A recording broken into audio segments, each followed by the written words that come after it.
The addiction cycle. Late one evening, Dell pulled up next to a young woman at a stoplight.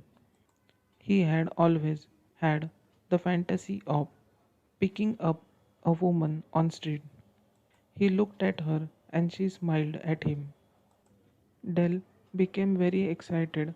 They drove side by side for several blocks.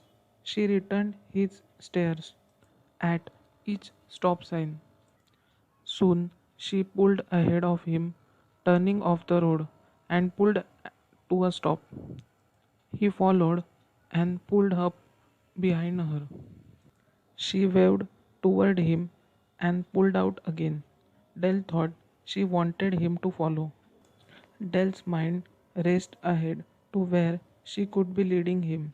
She drove in the direction of a well-known local restaurant with popular late-night bar, convinced she that was where they were headed. He speculated after a drink they might end up at her apartment.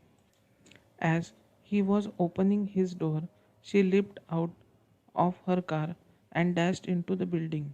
Surprised, he looked up to see that he was not in front of the restaurant.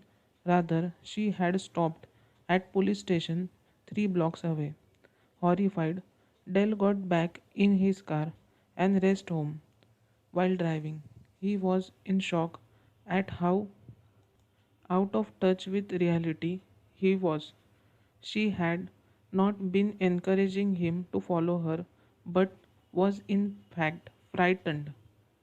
He, on other hand, was so caught up in his fantasy that he failed to notice she was parking at police station. Leading a fantasy double life is distortion of reality.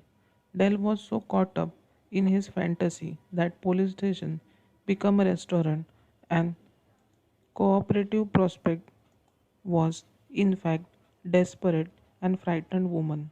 An essential part of sanity is being grounded in reality. So, in the sense that addicts distort reality, the sexual addiction becomes a form of insanity.